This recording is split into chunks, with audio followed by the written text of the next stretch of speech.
નમસ્કાર મિત્રો, આજે આપણે ઇતિહાસમાં લેસન નંબર 4 અને લેસન નંબર 4 એ મિત્રો ફરજિયાત લેસન છે. એટલે કે મિત્રો આ લેસનમાંથી ફર્સ્ટ પ્રિલિમિનરી, સેકન્ડ પ્રિલિમિનરી અને બોર્ડ એક્ઝામમાં આમાંથી 2 માર્ક્સના, 3 માર્ક્સના અને 4 માર્ક્સના પ્રશ્ન કમ્પલસરી પૂછાય છે. એટલે આ લેસન આપણે ધ્યાનપૂર્વક અભ્યાસ પણ કરીશું અને એની અંદરથી પૂછાતા તમામ પ્રશ્નોની તૈયારી પણ તમારે કરવાની રહેશે. એમ તો બધા જ લેસનમાંથી પ્રશ્નો તો પૂછાય મિત્રો, પરંતુ આ લેસનમાંથી 2, 3 અને 4 માર્ક્સમાં પ્રશ્ન આવે છે. એટલા માટે લેસન નંબર 4, ભારતનો સાહિત્યિક વારસો એટલે કે ભારતના ઇતિહાસમાં જૂના ગ્રંથો છે તેના વારસા વિશેની ચર્ચાઓ આ લેસનમાં આપણે કરીશું. તો લેસન નંબર 4, ભારતનો સાહિત્યિક વારસો. માનવીએ પોતાના વિચારો, ભાવો, લાગણીઓ અને ઉર્મિઓ વગેરેને અન્ય માનવી કે પ્રાણીઓ સુધી પહોંચાડવા માટે કેટલાક હાવભાવ, સંકેતો કે ચિત્રનો આશરો લીધો અને કેટલાક ધ્વનિઓ કર્યા. તેમાંથી બોલીઓ અને લિપિઓનો ઉદ્ભવ થયો. આ લિપિએ ભાષાના ઘડતરમાં મોટો ફાળો આપ્યો. તો મિત્રો, અહીં આપણે લીટી દોરીશું જે તમને લિપિની વ્યાખ્યા માટે આઈએમપી રહેશે.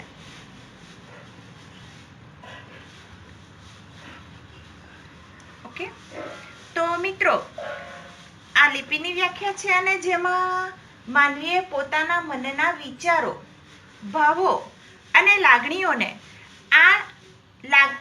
લાગણીઓને એટલે કે આ લાગણીઓના જે તરંગો જે છે એ લાગણીઓના તરંગો વગેરેને અન્ય માનવી કે પ્રાણીઓ સુધી પહોંચાડવા માટે કેટલાક હાવભાવ, સંકેતો, જેમાં સંકેતમાં આપણે શરીરના અવયવ દ્વારા જેવા કે હાથની આંગળીઓ, પગ કે મુખના હાવભાવ દ્વારા અન્ય વ્યક્તિઓ સાથે આપણે વાતચીત કરીએ છીએ કે ચિત્રનો આશરો લેવો પડે છે, એને સંકેત કહેવાય. બરાબર? અને અલગ અલગ અવાજો દ્વારા પણ આપણે પોતાની રજૂઆત વ્યક્ત કરીએ છીએ. તેનાથી બોલી અને લિપિનો ઉદ્ભવ થયો અને તેને લિપિ તરીકે પણ ઓળખવામાં આવે છે. અને આ લિપિએ ભાષાના ઘડતરમાં મહત્વનો ફાળો આપ્યો છે. સમયાંતરે પોતાના વિચારો અભિવ્યક્ત કરવા માટે ભાષાનો ઉપયોગ થયો. આ ભાષાના સર્જનાત્મક પ્રયોગથી સાહિત્યનું સર્જન થવા પામ્યું. કે લિપિમાંથી ભાષાનો વિકાસ થતાં સમયની સાથે સાથે માનવીએ પોતાના વિચારોને રજૂ કરવા માટે તેઓએ ભાષાનો ઉપયોગ કર્યો અને આ જ ભાષાથી નવું સર્જન કરવાની શક્તિ પ્રદાન થતાં સાહિત્યનું સર્જન થવા પામ્યું.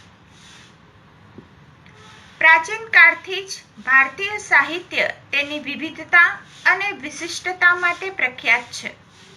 ભારતના વિદ્વાનોએ પ્રાચીન સાહિત્યના 2 ભાગ પાડ્યા છે. 1 વૈદિક સાહિત્ય અને 2 પ્રશિષ્ટ સાહિત્ય. આ ઉપરાંત કેટલીક લોકબોલીઓ, લોકભાષાઓમાં રચાયેલું સાહિત્ય પણ પ્રચલિત હતું. તો પ્રાચીન સમયથી જ ભારતીય સાહિત્ય તેની વિવિધતા અને વિશિષ્ટતા માટે પ્રખ્યાત છે. અને ભારતના વિદ્વાનોએ પ્રાચીન સાહિત્યને 2 ભાગમાં એમણે વહેંચણી કરી છે. 1 વૈદિક સાહિત્ય અને 2 પ્રશિષ્ટ સાહિત્ય. તો વૈદિક સાહિત્ય, જેમાં વેદને લગતું અને વેદનો પાઠ તેમજ તેનો અભ્યાસ કરનાર એટલે એમાંથી અભ્યાસ કરનાર સાહિત્યની રચના થઈ. પ્રશિષ્ટ સાહિત્ય એટલે કે જે સાહિત્યમાં સંસ્કાર, ધર્મ, કર્તવ્ય, રિવાજો અને જીવન જીવવાના નિયમોનો એટલે કે એવી ઉચ્ચ પ્રકારની ક્ષમતાવાળું સાહિત્ય એને પ્રશિષ્ટ સાહિત્ય કહેવાય. આ ઉપરાંત કેટલાક એવા સાહિત્ય કે જેમાં લોકોની લોકબોલીમાં રચાયેલું સાહિત્ય, જેને લોકભાષા, લોકબોલી સાહિત્ય પણ ઘણું પ્રચલિત હતું.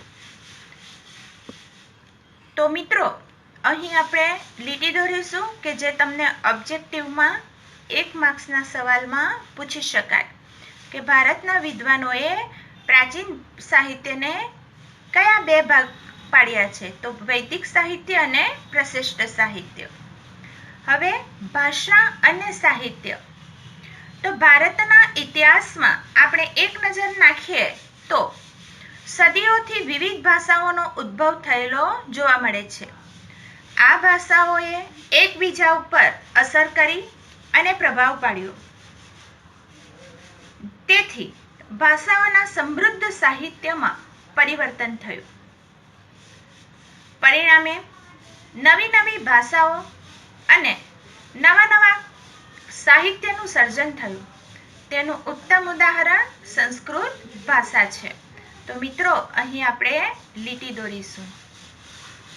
તો ભારતના ઇતિહાસમાં આપણે એક નજર નાખીએ તો સદીઓથી વિવિધ ભાષાઓનો ઉદ્ભવ થયેલો જોવા મળે છે અને આ ભાષાઓએ એકબીજા ઉપર ગાઢ અસર કરી અને પ્રભાવ પાડ્યો.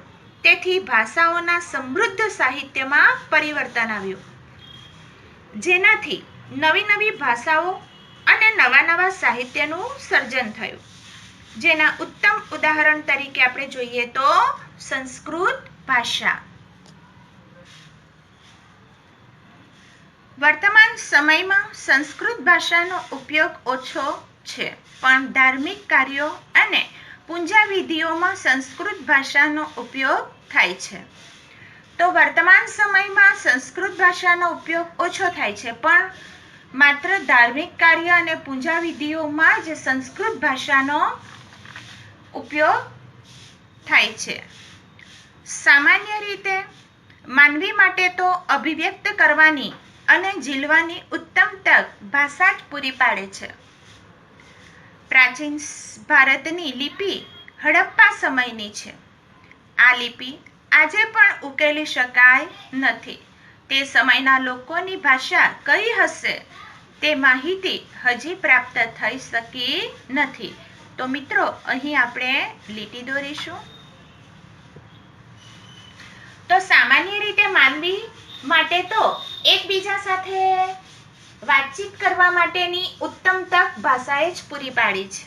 પ્રાચીન ભારતની જે લિપિ હતી એ હડપ્પા સમયની છે અને આ લિપિ પણ હજુ સુધી આપણે ઉકેલી શક્યા નથી. એટલે કે એ સમયમાં એ સિંધુ ખીણની સંસ્કૃતિમાં દરમિયાન જે કંઈક અવશેષો પ્રાપ્ત થયા છે અને તે સમયે જે કંઈક લખાણ લખાયા હતા, બરાબર, પછી એ પથ્થર ઉપર કોતરેલા હતા કે પછી તામ્ર લેખો કે પછી કાશ્ય લેખો કે જે કોઈક લેખો ધાતુઓ પર કંડારવામાં આવેલા લેખો હતા, એ લેખો હજુ સુધી આપણે એને ઉકેલી શક્યા નથી. તે સમયના લોકોની ભાષા કઈ હશે તે માહિતી પણ હજુ આપણે મેળવી શક્યા નથી. મહર્ષિ પાણિની સંસ્કૃત ભાષાના મહાન વ્યાકરણ શાસ્ત્રી હતા. તેમણે અષ્ટાધ્યાયી ગ્રંથની રચના ઈસવીસન પૂર્વે 4th સદીમાં કરી. સંસ્કૃત ભાષાને આર્ય ભાષા કે ઋષિઓની ભાષા કે વિદ્વાનોની ભાષા કહે છે. આજના સમયમાં પણ વિશ્વ કક્ષાએ સર્વ સ્વીકૃત, ખાસ કરીને કોમ્પ્યુટર ક્ષેત્રે સંસ્કૃત ભાષા આગળ રહી છે. તો મિત્રો, અહીં આપણે આખો પેરેગ્રાફ જ લીટી દોરીશું, જે પરીક્ષા માટે આઈએમપી રહેશે. ઓકે, અને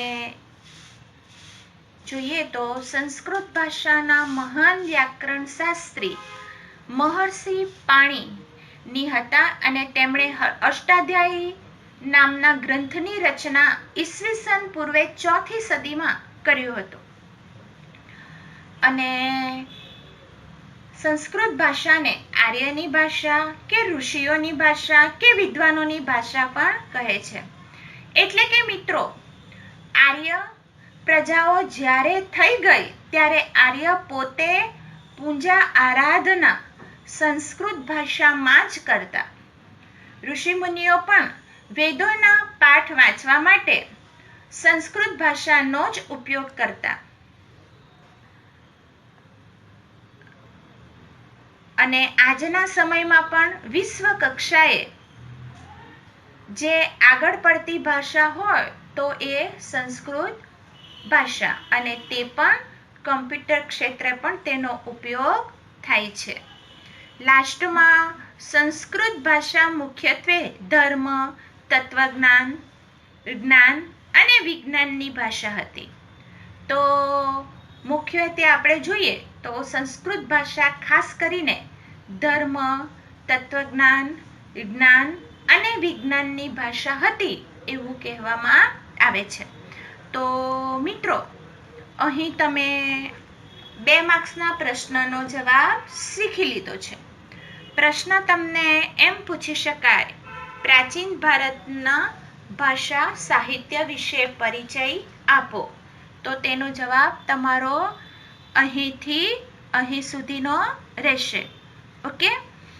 અને આ સાથે આજનો લેક્ચર હું અહીં સમાપ્ત કરું છું. અને લેક્ચરના અંતમાં હોમવર્ક મૂક્યું હશે, જે હોમવર્ક તમારે નોટબુકમાં પ્રશ્નનો જવાબ મોઢે કરીને લખવાનો રહેશે. ઓકે મિત્રો, ઘરે રહેજો, સ્વસ્થ રહેજો.